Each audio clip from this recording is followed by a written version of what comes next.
On this episode of Association Chat, we talk about creativity and look at the common myths and misperceptions around what it is.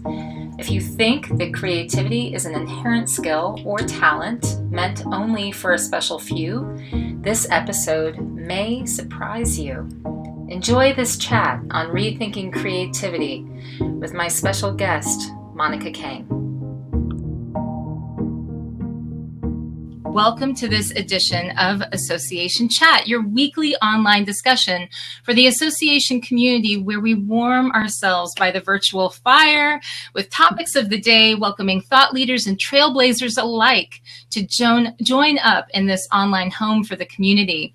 I'm the producer and host of Association Chat, Kiki L'Italienne. I'm the CEO of Amplified Growth Digital Strategy. And for today's show, we're taking a look at creativity, and many think of this as a soft topic, that creativity is a nice to have, not a need to have skill, and that maybe creativity is meant for some people, but not for all. But today's guest is going to challenge all of that. On this week's show, we have Monica Kang. She's an award-winning entrepreneur and innovator who's changing the way that people think and learn about creativity. Once upon a time, Monica specialized in nuclear nonproliferation as contract support to the U.S. government. And today, she's a CEO and founder of InnovatorsBox. Thanks for joining us today, everyone. Thanks for joining us, Monica. Thank you for having me. I'm really excited, and I hope you guys are ready to debunk some of your long notions of what you thought what creativity was. And yes, I'm actually, the once upon a time is, in fact, not so long ago. I was just about to mention that it's exactly about 11 months since I left my last job. So I was literally still in the works of nuclear nonproliferation, working in international affairs up until last summer. So for those who are also aspiring entrepreneurs or in different transitions to look daunting, that's definitely a conversation I'm happy to have more on what you think is possible versus how you can make of it. Well, and I love that because you guys, when I first met with Monica, someone, and I forget who it was a mutual friend who said, we need to talk, we need to meet. And I looked at what Monica was doing, and you are doing these phenomenal things that have to do with creativity. And I thought, oh my gosh, I've got to meet her. And so we met at her office space at the WeWork facility, and one of them, and it was amazing. I was blown away by your passion. I was blown away by your story. And so I could not wait to have you on Association Chat. And I think that you talk about entrepreneurship, and I definitely, we're going to get into the heart of what it is that you're doing, but can you walk us through this change? I mean, you went through a pretty dramatic change to go from working on one thing to the other. So can you walk us through that? Sure, absolutely. And first, thank you very much as well. Likewise, I'm really excited that, usually when you have friends intro say you must meet, you always know it's the right one. Yeah. So really grateful to get a chance to learn what you've been up to as well. So to answer that, yes, I think the number one thing that I realized was that I hope that my current journey in the future will be something that is considered normal. And that was the thing that I think really motivated me, was that, okay, we know we have first different personalities. Yeah. We have different seasons of food that we like different, even outfits. We have all of this and we understand. And yet something in regards to career, I don't know why we are still so used to the notion that if you have been in one space, regardless of how many jobs you change, you should kind of be really good at that for your maybe a lifetime. And it's very hard for people to understand that if you jump into completely different and have multiple interests, that it is kind of a surprising thing. We know it's not surprising that everyone has multiple interests in just as a human being. And so that was one of the early questions that I think really gave me the courage to say, okay, if worst case, these things will not work out, but I will never know until I try. Right. And so those were many questions that I started asking. And, one questions that people ask is that, were you excited to leave? And it's to be honest, because I figured out how to be creative in the work that I felt stuck and quite to the point that I got depressed, I actually pretty really loved the work I did. I didn't necessarily want to leave, but I knew that I just couldn't do both at the same time. And so love the work I did on nuclear nonproliferation. It was a dream career that I've been building since I was in high school. In fact, I knew that international affairs was something that I'd love to do. And I was very glad I, really made myself possible even in that realm, because honestly, in even international affairs, as an Asian American, as someone who has family half across the world, people don't often expect that you can make it into the government space, number one. And two, in such a field that you don't see a lot of females or young professionals, or even let alone Asian. And so that was something that I've already quite was proud about and was excited to contribute. And I met a lot of great colleagues. But at the end of the day, what really got me realizing that I needed to take a jump at entrepreneurship was that I was just so tired of being stuck and depressed. And when you have friends who tell you, Monica, stop complaining because your unhappy version is a happier version than better than our happy version, then it's a problem. Wow. Yeah. Yeah. And so, I just couldn't do it anymore. And so I'm going to take baby steps. I know what worked for me. Is there a way that I can help more people? And after numerous coffees, I realized, there must be a better way that I can share this message and really help people so that they don't feel so stuck, that they don't feel so depressed, and realize that, a job title or an industry is just, you can go beyond that and not let that box define who you are as a person or in your career ever. And so I was really glad right around that time when I was thinking about those things, I was involved with a lot of different communities, such as StartingBloc, Startup Weekend, where I was associating myself with a lot of different entrepreneurial spirit people, but also those who are taking bold moves. Mm-hmm. And I would say for those who are curious how you get the courage, that's one thing I highly recommend, is surrounding yourself with a lot of amazing people who have already been there or getting in that process, because that energy really feeds off. And that was a moment where I realized that after the 100th time you're asked, what do you really want to do? And you kept saying you want to start a company, but you haven't still elaborated. You realize that's a homework. And number two, you start to realize that after many conversations, what are your strengths and weakness? And one of the strengths that I was newly recognizing or became more visible about it was that I was really good at connecting dots and bringing people together. And I realized that actually it shouldn't have surprised me because I've been doing that all my life. It's just that I never thought that as a skill that I could do at work, because my career trajectory didn't really permit that to be coming from my kind of level. It should be coming from senior executives. It should be coming from different people. And I was like, well, why should I wait until that opportunity is given? What if I can create that? And so that's how I had the courage, took small steps, started, launching the business, and then, it's not like as crystal clear early on, but I'm glad we are here so far. And so within about 1.5 years, I'm really excited where the business is. So I'll pause here for a second. So No, it's such a great story though, because I think that people are, and I'm getting a little bit of feedback now. Okay. I think that people are so excited to hear this message that just because they're in a certain field or just because they don't have a certain personality type, that doesn't necessarily limit them from being creative or developing that creativity for themselves. And so I love the story of your past and your career path, because it's such a great example of it's not, you don't think, nuclear nonproliferation, that's just the most creative area I could go into. However, your message is really, it can be any area can be creative. You can be creative. So let's talk about that. How do you define creativity? I'm glad you asked. It's one of the most popular questions that I've asked. And the number one thing is creativity is first and foremost more than ideation. People often associate that, it's either art that you're either born with or not, or that, you are, you have to be creative because you're doing product development or thinking of certain ways. That is all true. But what is not true is that that's not the only depiction of creativity. Creativity is really truly when you're integrating all your insights and maximizing your talent. And so that's why leaders who are creative, they're not only just great at solving problems or suggesting new ideas, they're really good with managing people. You're really good at facing crisis because they understand that the challenges are moments where you can utilize your inner strengths and find new solutions.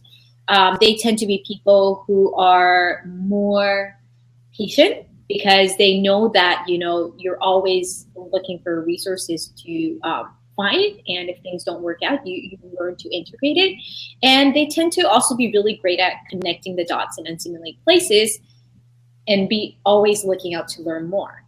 All of that seems quite different, or actually a holistic way of thinking creativity. And that's why people who do integrate creativity more in their daily routines tend to see that embedded result throughout their life, throughout their relationships, and even in their career, of course, because we spend most of our time in our work. And so that's one of the ways that I highlight of how creativity is different. I mean, we know we all have different personalities. Why do we think that there's just one definition of creativity? And yes, art is one expression, but there's a reason why, you know, everything we do is in a sense based on that. So another example I often share is even the sentence I'm forming, it's my brain thinking about how to create and articulate that, right? And every single thing that we essentially do, we do different forms of expression. It's unfortunate that art has been seen as the only kind of communication because it's most visible and easily noticeable. I think that's why we tend to like to associate it, but there's a lot of different forms, and the way you can best understand what is your creative expression or your form is to really see, what is something that makes me most energized and lose track of time when you do in a certain act of creation, or what is something that makes you feel most alive, in fact. And it's really no coincidence when you see a lot of people throughout history of every country who always express the word, I feel creative, or I feel alive. It's often connecting back to a certain moment that they are creating something. And it's not always art. It's their different form of creation. Does that elaborate and share a little bit of perspective? It does. And what it makes me think of is there is this that people connect it with feeling more alive and more expressive. Mm-hmm. And I'm wondering, you know, even in your own story and talking about depression and things like that, I think that, you know, what is the connection between creativity and depression? I mean, you know, it does seem that there are a lot of opportunities to help people if they embrace sort of their creativity. However, we all know stories about people who've been creative and have still sort of succumbed to this depression. So I don't know. I mean, what are your thoughts on that? So that one, I would definitely have to refer more specific psychological research that's been done. And for those who want to read some stories, Wired to Create is a really great book that shows some anecdotes and studies on really debunking what is the relationship. Because that's something that has been really questioned. I don't specifically focus on it, but from my experience, one thing that I would highlight as a non, because I don't have a psychological background, so I wouldn't want to misquote something. But the way to basically understand is, yes, there are some people who we have found patterns like that. But in my personal experience, the reason why it has helped me get out of depression was because when I felt depressed, it was because I felt stuck and limited. For me, being creative and understanding that strength and figuring out how I can bring that out meant that I could choose when I didn't want it to feel limited, and practicing that more regularly, which is why it was an exit for me from being stuck and depressed and utilizing more creativity into my holistic daily life. But I can understand in certain forms of expression, people tend to relate to that because of the way they express it. Maybe they need to isolate themselves and need to bog down to form that creation. And and have to go through that journey. But that book is actually one of the great resources that I would highly recommend for those who want to dig a question a little deeper. But that's in my personal experience. So, okay, so I want to, for the people who are watching right now, and a lot of this audience is association chat, a lot of them are association executives, and they either are looking at creativity for their teams, they're looking at ways to work with their boards, their leadership to figure out ways to develop creativity. And I know that you do, workshops. I know that you do a lot of different things. You do consulting and creativity. What are some of the ways that you work with different organizations? You have different programs. Could you tell me about some of those? Sure. I do currently, so taking a step back, InnovatorsBox actually does 3 different angles because I realized that if the intention of me starting the company was to debunk creativity and empower everyone, I didn't want to take a traditional approach on having a business where we just help with corporations. So we do a lot of services with corporations, but our company goal overall is really to help debunk creativity on a whole societal level. And that's so pretty big. But I did to state that now, so that now I have a promise that I owe up to every single one here who's watching and going to have to owe up to. Because what I realized, I'll take a step back. So as a result, what we do is we take a systematic approach, and we do a lot of community events so that anyone, regardless of their job title or industry or level, can take part and work on their personal professional development and don't have to wait for an executive approval to work in their personal development. Second, we do a lot of corporate, of course, programs so that you can dig deeper and go through the organizational change. Because, of course, no matter how much you invest in yourself, if your team and your organization is not ready, you would still feel the challenge of being limited and not being able to fully embrace your full potential and express that in capacity. And third, we have a product so that anyone at any point can use it. I've had actually just heard another update from a client who purchased our cards, Spark, which is our product, which I'll show here briefly. This is what it looks like. Yes, I need to get one of those. I need to use it in the chat. And they just shared, for instance, she's based in Hong Kong, and she used it to have a real conversation with Bangkok with refugees and opening up a new dialogue. And so there's so many ways that you can integrate. But for organizations who and those who might be watching and like, well, geez, how does this make sense in my specific situation? I can focus on maybe the pain points, which is one, if you have a situation where you have a great group of people, but they can do more, but you're not quite sure what's missing. That's where creativity can help. That's where our workshops can be of help. If you have a great culture and you want to take it to the next level, but you notice that, how do I add the extra motivation, understanding of how the long-term and short-term benefit integrates, that's where it can be of help. And 3, of course, how when organization feels stuck and they're like, we're really not sure how we can be more creative when we're in a field, in a space that we're traditionally not known to be creative. How can we have that specific department or team understand more holistically? And so as a result, we've seen teams collaborate better, communicate better, productivity increase, but just really being more confident and happier at work. And we all know, probably for those who come here, that's a huge part of the equation of really maximizing your team talent and really letting people be their full version to bring out what they can at work and at home.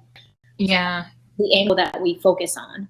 I mean, it's so true. And especially, I think associations and nonprofits, a conversation that's sort of an ongoing conversation that happens in our industry is really this discussion of not wanting to be left behind and feeling this responsibility, this heavy weight of representing entire industries. There's an association for everything. And so whether you're working with the pipe fitters or whether you're working with carpenters or whether you're working with scientists in any field, there's an association for it. And for many of these organizations, the executives who work for them feel this burden of, and it's a challenge, it's an opportunity.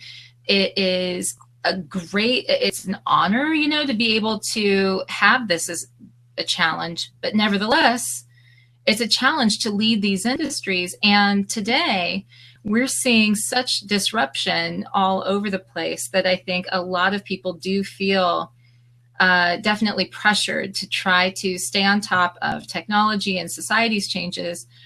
And so I think that for many people, they look to, it's almost like a Hail Mary pass. Like they're looking sometimes to creativity, like, okay, maybe if I bring somebody in and we do this thing, maybe it's going to solve our problems.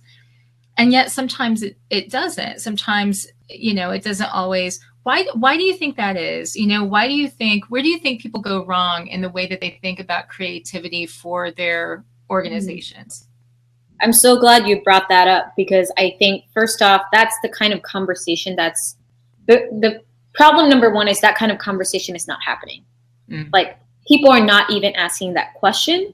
And if they feel, let's admit it, some of you are probably listening like, oh, right, that's true. I probably don't even ask that question, because when things don't happen the way we want, we like to point fingers. Mm-hmm. And it's never probably directed to ourselves or figuring out where did it actually go wrong. So I would say actually the number one problem is that we don't ask ourselves what the root of the cause is. Mm-hmm. It might have been actually that maybe organization fault. It might be the person who they brought in who wasn't the right fit. Or maybe it had been in the communication part of how you actually what you built expectation in your employee. There can be so many ways, but first you have to give yourself, both as a leader and organization, really be honest and say what are possible scenarios and what's really missing.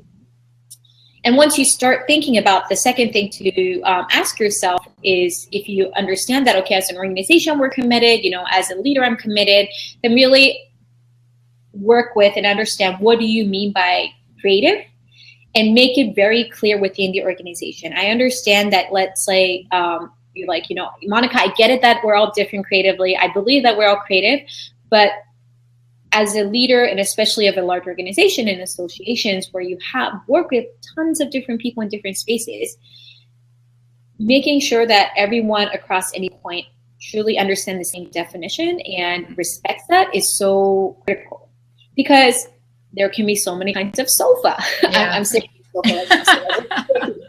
And if you, as a leader, said, let's all have green sofas because green sofa is really important. But then a green sofa for me might be something very cushiony. Maybe the person next to me might be something more like maybe like a big version. Maybe someone else would want like a chair, sofa, but with that has a wood make.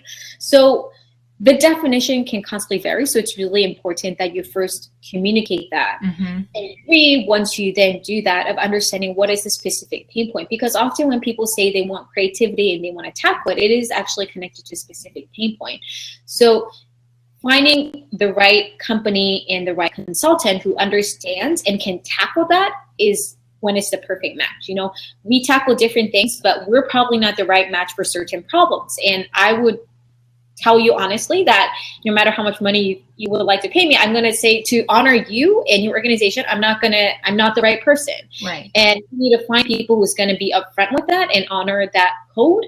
Often I think, as a small business owner and seeing many more, I think people tend to just say yes and because they want any opportunity, and it's not always the right match. Right. And what I've also noticed in a lot of patterns is often consultants tend to take the focus on fixing that immediate problem, which is a Band-Aid approach, instead of really figuring out, do they need a surgery?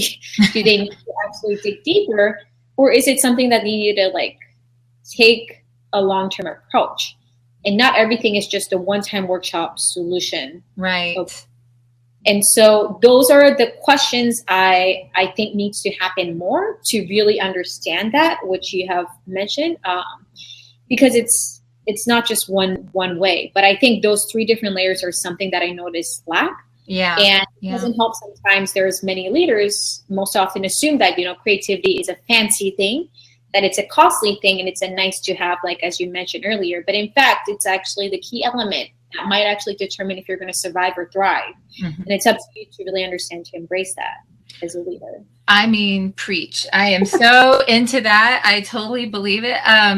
Okay, so on that note, everybody, I want to give you a chance. If you're enjoying this, if you're getting something from it, if you're getting takeaways and you want to share, let me remind you, this is a great opportunity to let people know, anyone who you think would be interested in hearing more about this, hearing the rest of it, share right now. I'm going to go into our sponsorship messages because about halfway through, got to keep the lights on, got to keep the platform up. And I do want to honor our sponsors. And we have 2 silver sponsors, Association Studios and Fontiva. I hope that you are truly enjoying today's chat, but you need to hear about these 2 great sponsors. 1, Association Studios. They provide videos that engage your members. Association Studios is a team of expert writers, video professionals, and social media strategists dedicated to creating engaging videos exclusively for associations. While you are thinking about checking out Association Studios, check out Fontiva and their member nation that will take you and your organization's experience with an AMS to new heights and greater connection with members. You can find out more about these fantastic sponsors on associationchat.com. Look under the sponsors area, or you can find them on Twitter at ASSN Studios, Association Studios, and at Fontiva Inc. And tell them that we sent you. I'm sure they'd love to hear you. And so here we are. We're back to part 2. And like I said, if you want to ask your questions, if you want to share it with your friends, please go ahead and do so on all of the socials. But I want to actually bridge into, we talked a lot about organizations and groups, and it's very important to think about leadership development. But I want to take it to a more personal level. And I know that one of the things that I love about what you do is you do allow people to sort of become acquainted with your philosophy, your teachings about creativity in different ways, different price points. There's all kinds of ways to get connected to you, including the Spark card pack. But I wanted to find out a little bit more about, developing my own creativity, or how each one of us can on our own, because if we don't have somebody coming in and taking care of us as part of a team, a great argument is that we're too busy. I don't have time. There's a million other things I have to do. Creativity is nice, but I don't know, how do I build this into my day? And so how do we make time for creativity when we're busy?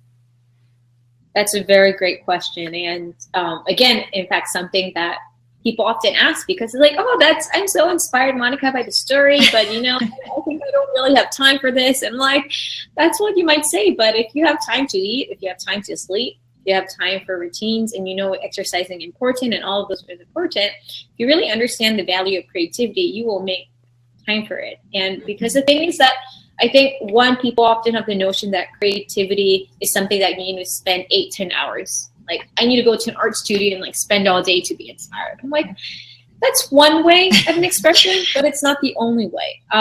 The frequency and the quality, dedication matters more than one-time quantity. So a good example is how you go to the gym or how you exercise. I don't have to explain why case A or case B is better. Scenario A, where someone spends all day but never shows up for 3 months, versus scenario B, someone who at least shows up every day for 15, 30 minutes and makes a difference. I don't have to ask which result you would prefer. Right. It's the same with creativity. We understand how it works for our physical well-being, but we don't think so much about our mental being. We know that what we read, what we listen, and what we surround ourselves, the people we surround ourselves influence very much in what we think and what we understand and what opinions we form and how creative we can be and how we get energized. And yet we don't do that. And so that's one example of how people who get struggle with the notion of how that actually makes sense for them to understand why that smaller frequency with dedication makes a difference. And of course, you know, what you do during that time also is important. So for some people, that form of creative expression might be actually traditional art expressions, maybe writing, painting. For others, maybe it might be solving math problems. For others, it might be trying to generate as many different ideas. And for others, it might be trying certain different exercises that works for them so that they feel energized. But whatever that is, it is really, really important to find what works for you, which means you also got to spend some time figuring out what works for you, because you're not going to find the perfect workout method for you unless you try a couple things, or like your favorite ice cream shop, you know. Right. Well, try something good and bad. And it's also if it's like, okay, so if we take that and when we run with it, you know, maybe it is like exercise, more traditional exercise. And I would guess that if there's one thing, you know, that you're doing on a regular basis, that maybe you hit the wall at one point, and to get beyond that, you either need to make it harder or you need to switch it up and do something different in order to grow, right? Something like Absolutely. that. Yeah. And so go ahead. That's why even in regards to physical exercise, you probably have different routines. It's probably rare that you see someone who only does one type of physical workout. Same with creativity. It's really practicing your creative muscle, right? So if you're not doing the work and expecting the result, I'm going to have to say good luck to you. That's really us trying to cheat the system. And, you know, your brain is pretty aware of that. And so, yes, there are certain people who have an earlier start, which is why I think we're used to thinking like creativity is a gifted thing. Some people are better. Like, it's just more like, you know, some people are more physically more equipped to do certain workouts and exercise patterns. Like, but that doesn't mean that nobody is gifted to be more exercise equipped.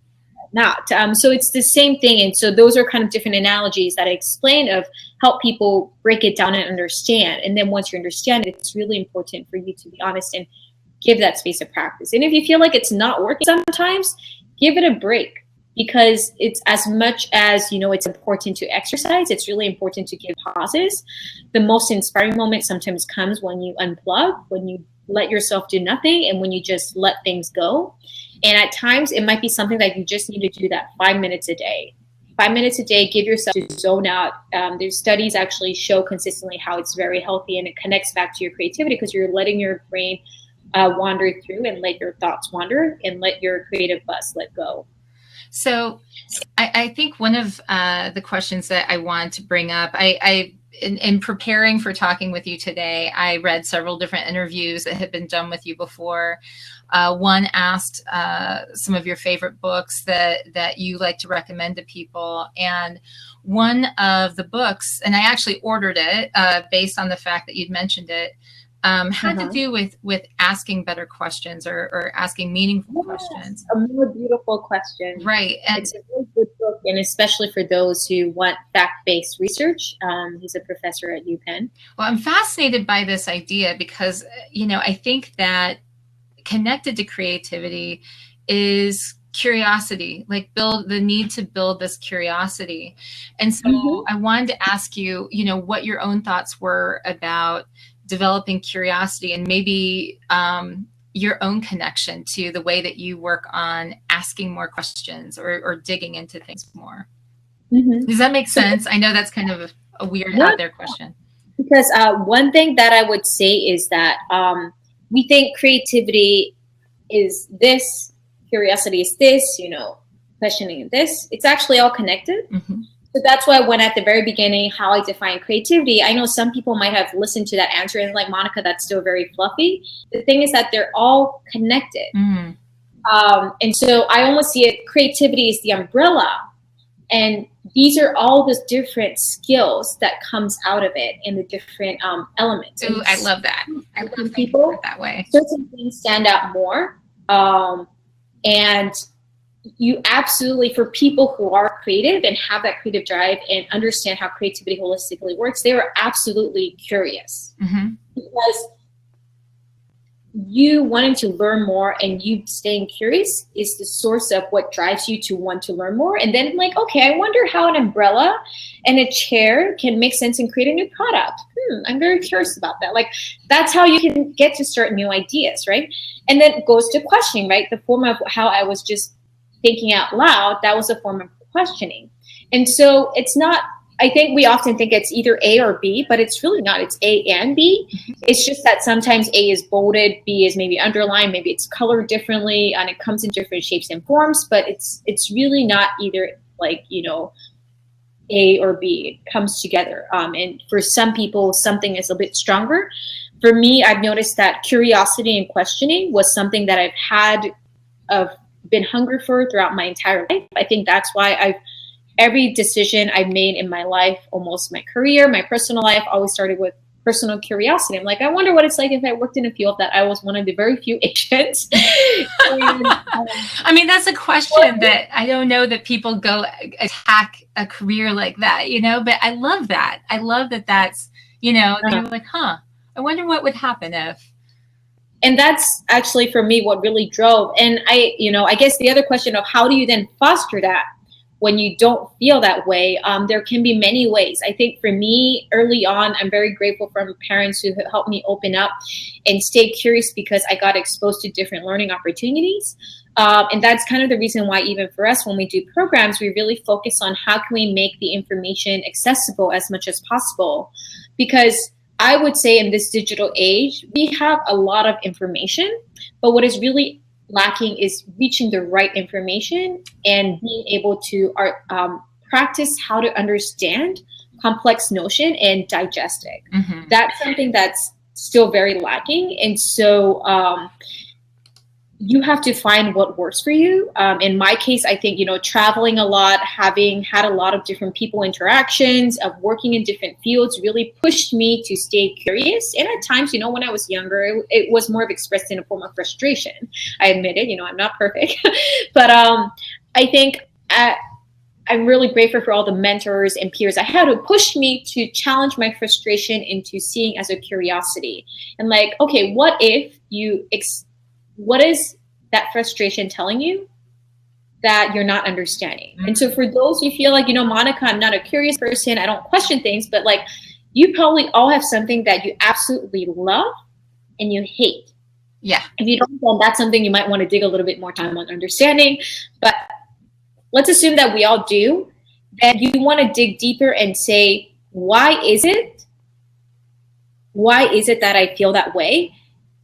And then see what you find out, because that's how you then start asking more questions and really permit yourself and be open. And it's really, really important to start small. If you feel like this is something too much of a big thing, and like, I'm not a curious person at all, just like I'm not a creative person, start something small. Like there's a reason why you really like that taco place right across the street. Why is that? Is it that the sauce? Is it the way that maybe they have customer service?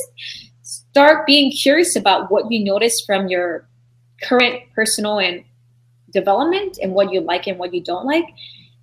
And that could be a way of learning so many things, because a big part of also leaders who are creative is that they have a very strong sense of self-awareness. And that's why I really do say that we would be living in such a happier place if more leaders and individuals felt creative, because one, we won't have 87% of the workforce like right now who's feeling stuck, but two, we would have more people who would also be more self-aware and understand and not overcommit, not undercommit, but really bring out their best version and learn how they want to continually do more and know when they need a rest, because it's very, very important. I love that so much. And what I love, I hear two things that really are resonating. They're hitting home with me. And one of them is testing your assumptions. You make an assumption, and we make assumptions all the time, and there are really good reasons for that, but testing those and seeing if they're still true, because maybe once upon a time you didn't like this sort of thing, but maybe that's changed, and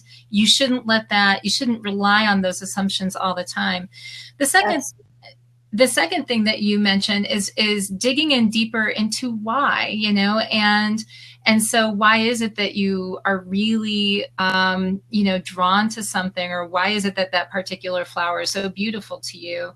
And digging into and becoming more self-aware. I think that that is so necessary, and that we don't necessarily take the time to explore our own inner workings. And it can make us stronger. It can make us, once we understand these things about ourselves, we identify our strengths and weaknesses, and maybe how we change. And maybe that lights us up as we're going along. We have a good... If I can elaborate a little more before we go to the next question, is that one thing I also relate back to that first point that you mentioned is noticing how your comfort zone has evolved. That's a very concrete example of how you can understand we're constantly changing what we think. Like, think of even like our clothing line, we probably like different clothes over different years, but comfort zone is a very concrete example. And I have a particular exercise I go through in my particular workshops, because we study and really give ourselves to understand, okay, what are the things that we felt afraid? What are the things that we feel afraid now? And what are the things that we feel afraid, that we think we'll be afraid in the future? And if you study those patterns, one thing that you'll constantly always hear is that the things that you were probably afraid 20 years ago or 10 years ago is something most likely you're not afraid right now. And if there still is, there's probably a reason why. And yet we forget about it, because once we get over it, then we forget that we have accomplished it. And that is a perfect example that proves that our mind is not fixated. It's fixated because we treat it that way. We box things that way, and that's exactly the reason why. It's never fixated. And so your mind is such a beautiful thing. There's so unlimited potential. You can make it be as creative as possible. You can be curious as possible, but you can make it boxed as possible you want, because your mind is pretty creative to make it feel stuck. I think another thing people forget of when they describe, hey, I feel pretty stuck and frustrated, I feel so limited. Well, one, that's also you're the wall that you have created because of something, so it's important to understand. But two, we forget that instead of just feeling a little isolated in a box.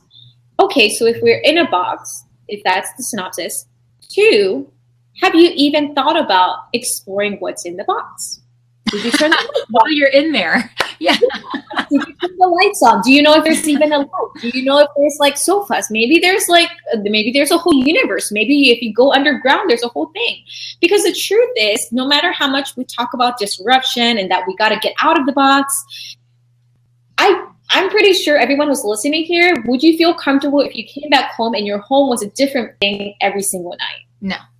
I don't think. No. I'm pretty sure we all would say no. It's so very important actually that you have a comfort zone and you have a place you go back to, because no matter how much you explore, it all goes back to self-awareness, right? So you understanding what your box or your territory, whatever that term is, your circle is, and be constantly aware of like, okay, today I was afraid of making this decision, but now I feel comfortable. So now I know my box or whatever territory has expanded.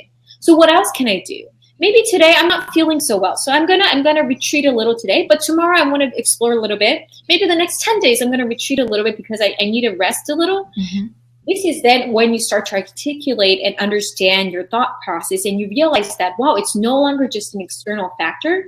No matter what society says, no matter what happens at work, you are the owner of how you define your creative insights, your energy, and what you think is possible. And so it's never fixated. And if you do feel like you're in a box, ask those questions and not let it be defined, because it's constantly changing. And if you stay defined, you are probably the person who let it be defined, and never forget that. I love that. How are you guys feeling? So I'm testing. I want to check in with the audience here, and I'm looking over here. For everyone, I get pretty energetic when I. Yeah, I'm going to check in. About this. I want to make sure if I'm not going too off the track. Checking in with the audience over here on Facebook Live, and there is a little bit of a delay, but I want you guys to tell me what you think. How are you feeling about this? I am super energized by everything that you're saying, and I have 1,000,001 questions for you.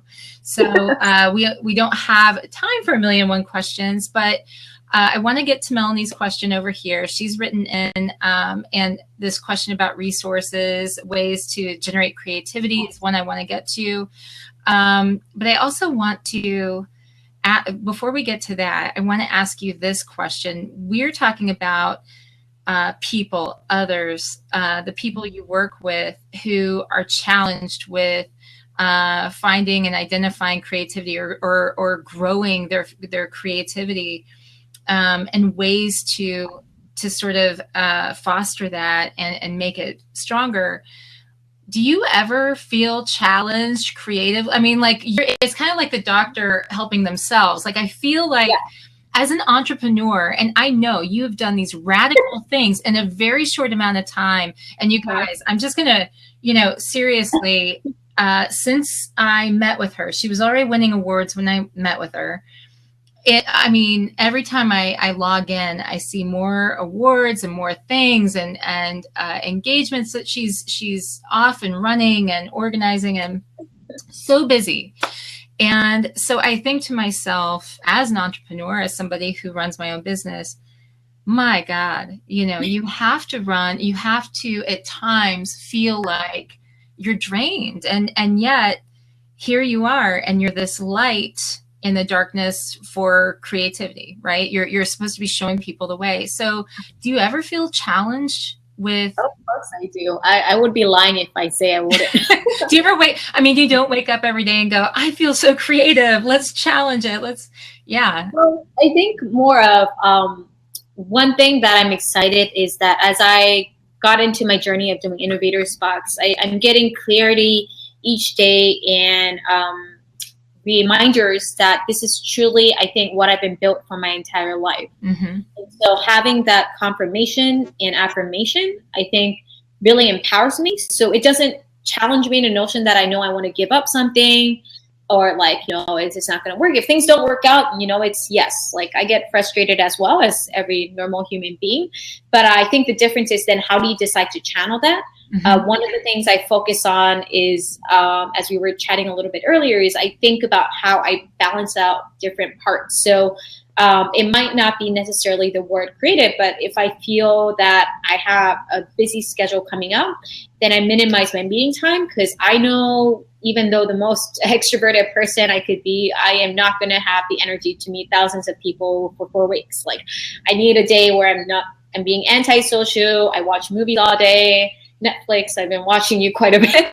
And just, giving myself a break, eating and just resting, but, taking the time to pause. And so that's something that I am very mindful of, and make sure I do that. I was actually pretty sick a couple of weeks ago. So that was another reminder when it took me quite a bit of time to get over a cough I've had. Really reminded that, when you're really sick, and for entrepreneurs who might be tuning in, when you have very limited resources, you really have to be creative, because you don't have any other option to figure out. And so that pushes me in a positive way. But I guess the only difference of being able to be more creative holistically is that your challenges and limited resources are faced less as a negative thing. I think that's the thing that's really important. I've noticed, even for instance, even when you get in a cab, people are like, I'm sorry that it's Monday. I'm sorry that it's very busy for you. I'm like, what are you talking about? I'm excited that it's Monday. I'm excited that it's busy. It's like imagining that you've spent your entire life and you finally figured out how to put all the pieces of puzzle together. That's really liberating. It's not frustrating at all, but that doesn't mean that I'm not going to face hard problems. I face hard problems and I don't know the answer every single day. But isn't it more exciting that you don't know the end of the next chapter, because you have to read it? You just have to do it to know where it's going to lead you.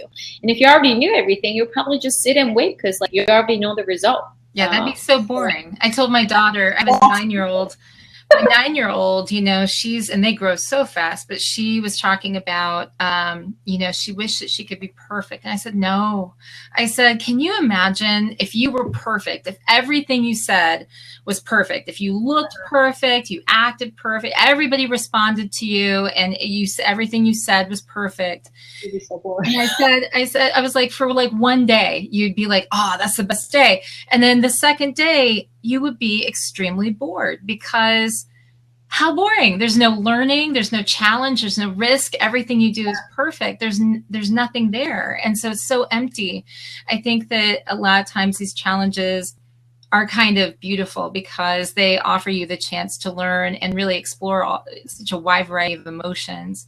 Mm-hmm. Melanie over here, she says she loves this topic and she tries to be creative with her own business. What are some of your favorite ways to generate creativity in your day? So great question, Melanie. I think the number one thing is, again, going back to finding first that 5-minute time in your routine. Is the number one thing. So for those who have a commute, is that a time that you can allocate and say, I'm going to try at least 10 days to give that self my time to do something that you think is creative. Maybe it's actually listening to a podcast like this. Maybe it's maybe you're just going to read. Maybe you're going to listen. Maybe you're just going to close your eyes. Whatever that is, try something and find what works. But first, finding that dedicated time is really important. For those who once identify that time, I really push you to start doing at least a 30-day check-in, or like first maybe a 2-week check-in so that you don't feel daunted, and then a 30-day check-in, and then a 60-day, and be honest with yourself and see what has happened, what has changed, and what has not changed, because maybe then it's not the right, maybe it's not the right one. Maybe you need to dig deeper. So once you understand that, the particular ways that I push people to think about is that if they're like, well, I don't really know what's the right kind, what are specific ideas that I can use, is one, if you want to just practicing thinking differently, I really love the activity of forced connections. So, look around the room, wherever that routine you're going to be at, and identify 2 things that you think would completely not go together in usual settings, and think how those 2 can work out, and just write down any idea that you can make it work. And don't stress about it. Don't try to think of the budget. Don't try to think of is there going to be anybody who's going to buy? Just this is you practicing letting your thoughts out.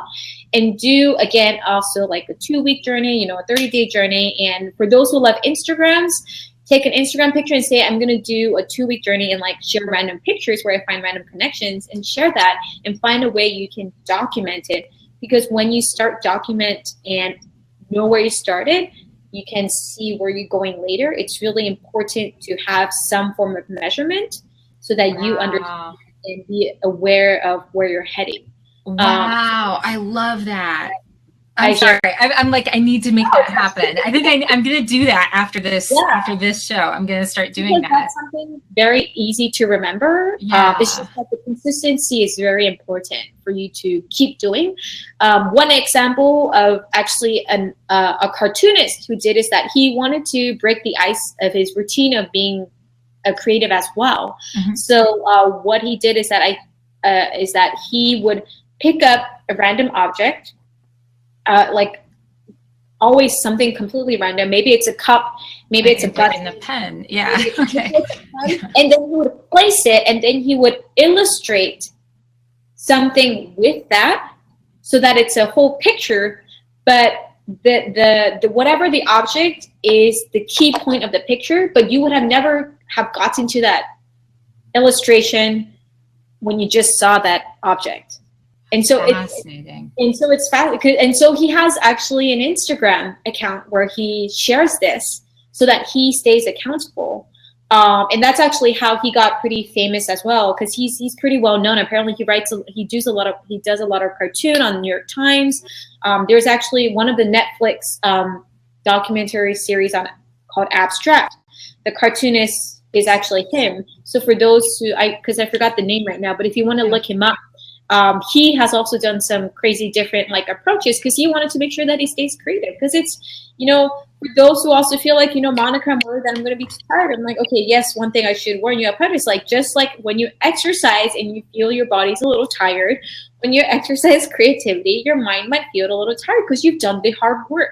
If you're not feeling tired and if you're not sweating, you're probably not doing the hard work. And so, yes, being aware of that is really good. So that's why I usually warn people in my workshops that by the end of this workshop, you'll feel a little tired because you've done the work. And if you don't feel tired, then I haven't pushed you hard enough. And so don't think that as a negative thing. Just make sure how you're going to utilize all those different energy. And if all of this sounds complex, just really focus on where do you start first. Take those baby steps that is challenging enough, but making sure that you actually follow through it, walking the talk.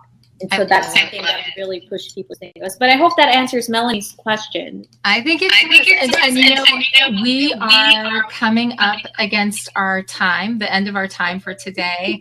I love talking with you. It is such a joy, and I get such a charge from it. But unfortunately, that's all the time we have for Association Chat today. Thank you so much for sharing with all of us and giving us some great insight about creativity and ways that we can develop our own creativity. My pleasure. I hope it was helpful for everyone. And I hope that going back to the earlier questions you listed, that we helped debunk some of that. Absolutely. And where can people find you? Where can they reach you online? So a couple different ways. You can find me, for those who want to stay in touch more regularly with me, feel free to reach out on LinkedIn. When you send an invite though, if you can just add a message, because I get a lot of LinkedIn requests and I want to make sure where they came from. So if you mentioned that, you were on the chat here and want to stay in touch, feel free to.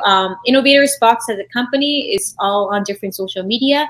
So feel free to follow us in the platform that you feel most comfortable and love, whether that's Facebook, LinkedIn, Instagram, or Twitter. And for those who are more email people, we have bi-monthly emails that we send out from InnovatorsBox. If you go to www.innovatorsbox.com/contact, then you can sign up for a newsletter. Or if you go on our first page, there will be a pop-up that shows where you can sign up. So we'll be sending out actually our next one. And our newsletters are a way for some of our communities to stay engaged and stay updated, but also hear, what are other articles, what are other things happening that they can learn more about creativity. So that's a great place that I would recommend. Thank you so much. If you come to DC. I know, come to DC. We'll all have coffee together or something. So here's what Association Chat is preparing for all of you next week. We're talking about putting together the perfect pitch and other things you need to know to maximize your PR power with Kristen Sala. She is the director of Cision's U.S. Media Research Team and an active member of their Help a Reporter Out, HARO editorial staff. So that's going to be really interesting to talk with her. If you're in Newport, Rhode Island on June 9th, I'll be the closing keynote for the New England Society of Association Executives annual meeting. Then June 25th through 27th, if you're in Colorado, please be sure to come say hi as I MC the Colorado Society of Association Executives in Crested Butte, which they're, I guess, having a wildflower festival there, and it's supposed to be amazing. Wow. I know. I can't wait. I'm going to explore my creativity while I'm there. I'm looking forward to the photo updates. I know. Maybe Instagram. Maybe that's the connection. So I hope all of you have gained some new insights that will help you as you move it through every day, every week, and the year ahead. Until next time, everyone, keep asking questions to learn every day. As Joseph Campbell once said, the cave you fear to enter holds the treasure you seek. Have a great week, everyone. Thank you. Great to see everyone. All right. Thank you. Thanks. Bye, everybody. Bye, Monica. Thank you.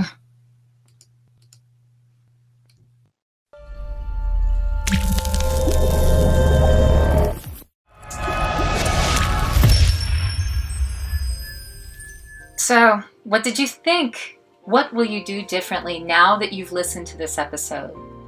Please share your thoughts with us in the comments, tweet us, or tell us online with the hashtag ASSNCHAT, AssenChat, the hashtag we all know and love with a wink and a smile. And we hope to see you next time.